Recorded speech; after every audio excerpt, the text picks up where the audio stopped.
这敢想活了800年的变异物种，竟然在一片森林里突然炸开了锅。一位母亲带着他们的孩子们，拼命地躲避着这位突如其来的怪物。只是奇怪的是，母亲却选择拿出一条绳子，将3人牢牢地拴在一起，随后便仿佛有了某种魔力。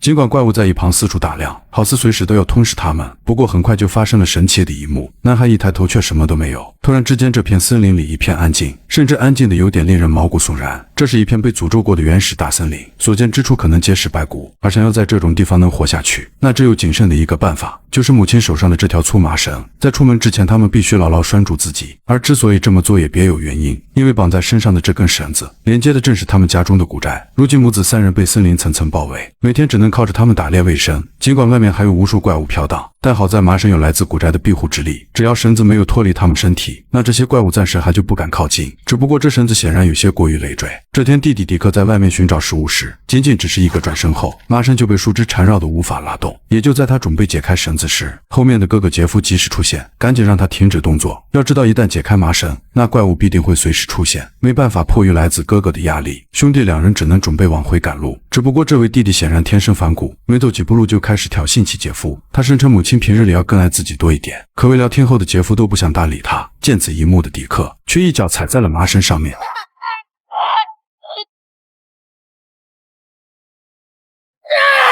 不仅麻绳在翻滚中脱落，脚踝还不幸被树根折断。等到杰夫发现绳子已经脱落时，边上的怪物已从土里爬了出来。好在这时母亲黛西及时赶到，和弟弟一起将哥哥拉到一个山坡。等到怪物爬上来之前，母亲已将儿子们拉到一起，绑好了有庇护之力的麻绳，他们这才能有惊无险地躲过怪物。回到家后，母亲怒火中烧，她让2个儿子趴在古宅前进行忏悔，指责他们不应该私自弄开麻绳。要知道一旦被怪物侵蚀，那一家人也会受到牵连。在做完了忏悔后，母亲扶起杰夫，对受伤的脚踝进行了医治。要知道母亲之所以如此严格，也全是为了在这片森林活下去。处理好脚踝后，黛西便开始修复麻绳。这期间怪物仍然没有放过他们，在古宅的庇护之外死死盯住。等到晚上一家人开始吃饭时，孩子们不明所以的大口咀嚼。黛西见此格外的担心兄弟俩，为了警告他们，母亲说起了个故事。在很多年前，母亲独自走在森林里，突然有个小女孩发出呼救声。当时小女孩也是被树根折断了脚踝，但母亲心里非常清楚那是怪物的化身，因此没有解开麻绳前去营救，任凭女孩在森林里化作白骨。可这些年她时常还能看到女孩身影，这也就是说怪物从没有放弃过。兄弟2天后也被吓了一跳。等到一家人吃完了饭之后，母亲便会照例打开古宅地窖，他们每晚都会在里面祷告1小时，祈求古宅继续庇护一家人。不过长久以往，弟弟迪克有些受不了，身为反骨仔的他回到房间便开始搞事情。他质疑母亲对怪物的事情过于偏执。迪克猜测所谓的怪物或许不能造成伤害，只是母亲有些过度紧张罢了，并且根据母亲自己亲口所说，当年就是他解决了被侵蚀的父亲，没准哪天亲手解决了兄弟俩呢。可哥哥杰夫却认为迪克在胡扯，母亲解决父亲那也是为了保护他们。也就在2人一番讨论时，在门口守望的母亲听到了异常。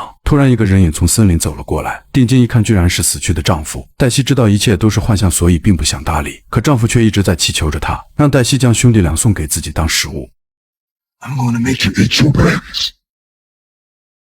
Joe!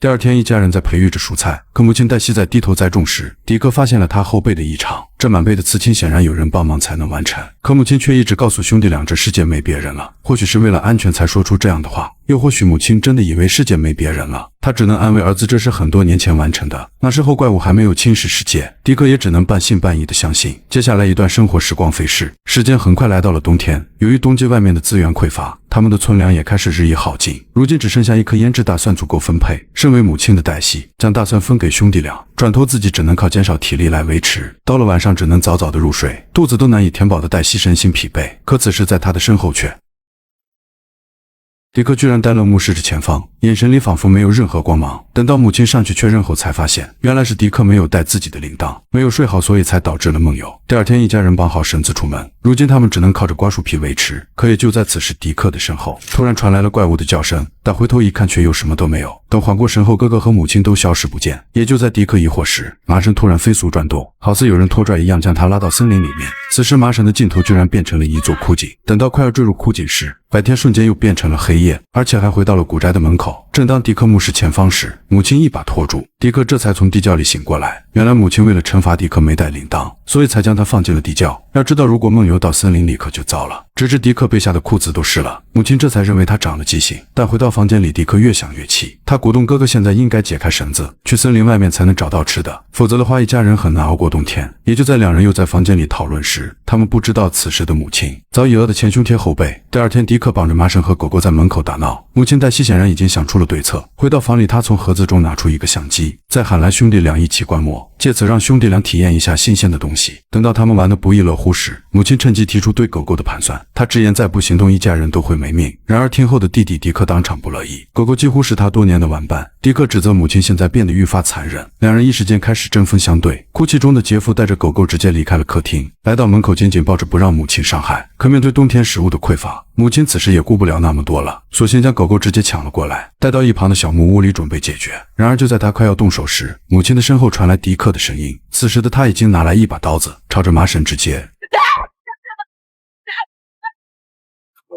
被砍掉麻绳的黛西还在木屋里，而在外面的迪克早已呆愣住，彻底被情绪激动的黛西所吓到。好在此时哥哥杰夫从身后及时赶来，两人一起在草地里拼命扭打着。而母亲见状，赶紧砸开玻璃，准备出去阻止打斗的兄弟俩，可却未料准备翻出窗外时，他的身后怪物早已出现。为了避免自己被怪物侵蚀，从而伤害到自己的孩子，黛西只能靠拿着玻璃碎片，自己亲手解决了一切。等到门外的兄弟俩打斗结束后，哥哥杰夫一推开门，已经被眼前的一幕吓傻了眼。而另一边的迪克缓慢站了起来，直至看见母亲躯体的那刻，他才心有余悸地将麻绳牢牢拴住。不久后的他们只能独自生活，每天靠着母亲的照片睹物思人，但兄弟俩依然面对着食物匮乏。哥哥杰夫很快就被饿得站不起来，眼看现在已经没有人能依赖，迪克只能将麻绳延长一些距离，去更远的地方为哥哥寻找食物。但苦寻多天仍然没有任何发现，直到这天他穿过一片森林，来到了一片满是落叶的马路上面。可由于麻绳不够长，迪克无法继续前行，看着远处似乎通往某个方向，迪克尝试着大声呼救，可始终等不到任何的回应。正当迪克收起麻绳已经到家时，身后一个男人突然叫住了他。原来是听到了迪克的呼救，男人特意赶过来查看情况。他自称是个旅行者路过，并且他的背包里还有一些食物。正当男人要拿给迪克时，一旁的哥哥杰夫拿着弓弩前来，他质疑男人肯定是怪物的化身，并威胁不要靠近这座古宅。此时的男人立刻有些慌了，准备悄悄地往森林里走去。然而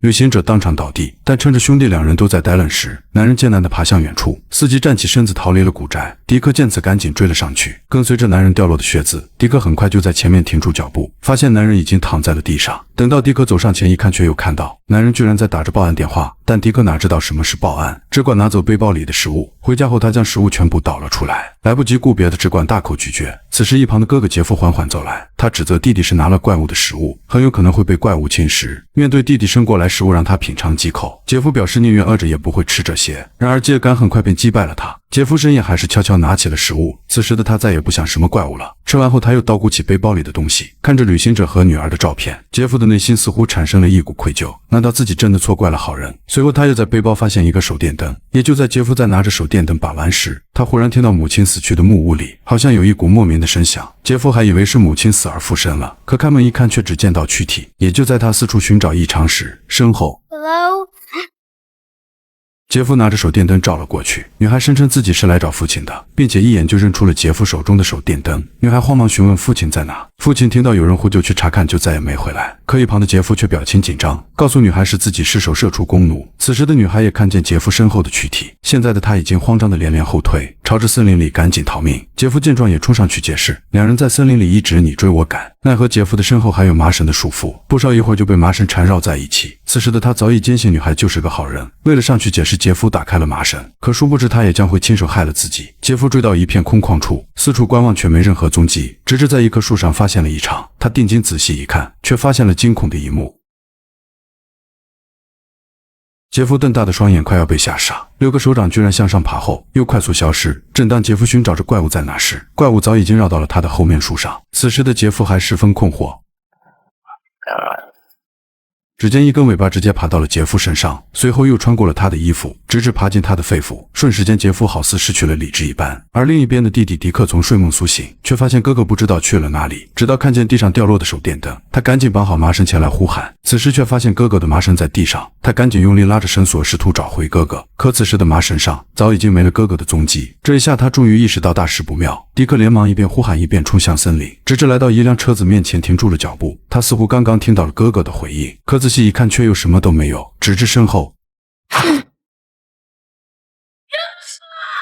麻绳被砍断后，车子却又亮了起来。哥哥杰夫竟然又转移过来，这一切简直不可思议。迪克终于开始相信母亲说的怪物了，大步朝着古宅的方向跑回家躲着。可就当他赶回来之后，却发现杰夫也同样出现在了家中。起初的迪克还有些十分疑惑，但仔细一看，杰夫的外表也没有什么异常，只不过是一直呆愣在原地。迪克还以为他是受了什么刺激，于是牵着杰夫的手开始做祷告。可未料杰夫却悄悄拿起一把刀子，也不管3721，直接砍了上去。好在迪克趁着一点空隙跑出了房间，可在外面等了许久也没见杰夫追上来。而此时里面的杰夫早已点燃了窗帘，随后再慢悠悠地走出了屋外，坐在地上等着迪克自己出来。等到迪克缓过神来时，古宅里面已经遍布了烟雾，客厅也早已经被大火覆盖。但好在迪克还爬到了屋檐上，暂时躲避着大火的侵袭。可当发现杰夫正守株待兔后，迪克只能再一次返回到屋内。慌忙中他准备去地窖先躲起来，可未料此时却发现母亲居然躲在窗帘后面呼唤。他试图装作慈爱的模样，引诱迪克投入怀抱。可迪克明白这是怪物的化身，于是他赶紧来到了楼下，打开地窖。等到怪物变化的母亲追过来时，低头一看，地窖里却又什么都没有。而此时迪克在身后突然出现，直接将母亲一起灌入地窖。在迪克不断复述着祷告词之后，怪物成功化作了灰烬消失，而迪克也就此陷入了昏迷。直到1天后，消防队赶了过来，这才将昏迷的迪克成功营救，随后便被直升机带往了城市。一路上伴随着发动机的轰鸣，迪克也从昏迷中渐渐苏醒。等他缓过神来，扭头一看，杰夫居然也被救了下来。此时的迪克还欣喜若狂，可他全然不知哥哥早已今非昔比。也就在昨天古宅被大火吞噬时，坐在门口的杰夫拿起相机自拍了一张，而这张被记录下来的照片说明了一切，因为在他的身后，怪物的魔爪早已隐形地抓住了他的肩膀。